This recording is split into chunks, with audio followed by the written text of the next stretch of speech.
ಶಿಕಾರಿಪುರದಲ್ಲಿ ಮಳೆರಾಯನ ಆರ್ಭಟ. ಎಣ್ಣೆ ಹೊಂಡ ಕೌಂಟರ್ಗೆ ನುಗ್ಗಿದ ನೀರು, ಪರದಾಡಿದ ಭಕ್ತರು. ಹೌದು, ಶುಕ್ರವಾರ ಮಧ್ಯಾಹ್ನ 3 ಗಂಟೆಯಿಂದ ಸತತವಾಗಿ 2.5 ಗಂಟೆ ಭಾರೀ ಮಳೆಯಾದ ಪರಿಣಾಮ ಇಲ್ಲಿನ ಹಳ್ಳ ಉಕ್ಕಿ ಹರಿದಿದೆ. ಶುಕ್ರವಾರ ಸಂಜೆ ಸುರಿದ ಧಾರಾಕಾರ ಮಳೆಯಿಂದಾಗಿ ಸವದತ್ತಿ ತಾಲೂಕಿನ ಉಗ್ರಗೋಳ ಯಲ್ಲಮ್ಮನಗುಡ್ಡ ಮಾರ್ಗದಲ್ಲಿನ ಹಳ್ಳ ಉಕ್ಕಿ ಹರಿದ ಪರಿಣಾಮ ಯಲ್ಲಮ್ಮ ದೇವಿ ದೇವಸ್ಥಾನಕ್ಕೆ ಜಲ ದಿಗ್ಬಂಧನವಾಗಿದೆ. ದೇವಿಯ ದರ್ಶನಕ್ಕೆ ಬಂದಿದ್ದ ಭಕ್ತರು ಪರದಾಡಿದ್ದಾರೆ. ಆಗಸ್ಟ್ 9ರಂದು ಯಲ್ಲಮ್ಮ ಗುಡ್ಡದಲ್ಲಿ ನೂಲ ಹುಣ್ಣಿಮೆಯ ಹಿನ್ನೆಲೆ ಜಾತ್ರೆ ನಡೆಯಲಿದ್ದು, ದೇವಿ ದರ್ಶನಕ್ಕೆ ಶುಕ್ರವಾರ ಸಂಜೆಯಿಂದಲೇ ಗದಗ, ಕೊಪ್ಪಳ, ಬಾಗಲಕೋಟೆ, ವಿಜಯಪುರ ಸೇರಿ ವಿವಿಧ ಜಿಲ್ಲೆಗಳಿಂದ ಉಗ್ರಗೋಳ ಮಾರ್ಗವಾಗಿ ಗುಡ್ಡಕ್ಕೆ ಸಾವಿರಾರು ಭಕ್ತರು ಆಗಮಿಸುತ್ತಿದ್ದರು.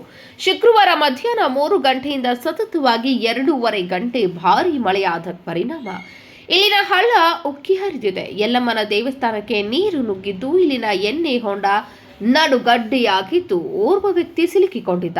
ಅಲ್ಲದೆ ದೇವಸ್ಥಾನದ ಕೌಂಟರ್ ಒಳಗೂ ಭಾರೀ ಪ್ರಮಾಣದ ನೀರು ನುಗ್ಗಿ ಅವಾಂತರ ಸೃಷ್ಟಿಯಾಗಿದೆ. ಯಲ್ಲಮ್ಮನ ಗುಡ್ಡಕ್ಕೆ ಸಂಪರ್ಕ ಕಲ್ಪಿಸುವ ಉಗ್ರಗೋಳ ರಸ್ತೆ ಸಂಪೂರ್ಣ ಬಂದ್ ಆಗಿದೆ.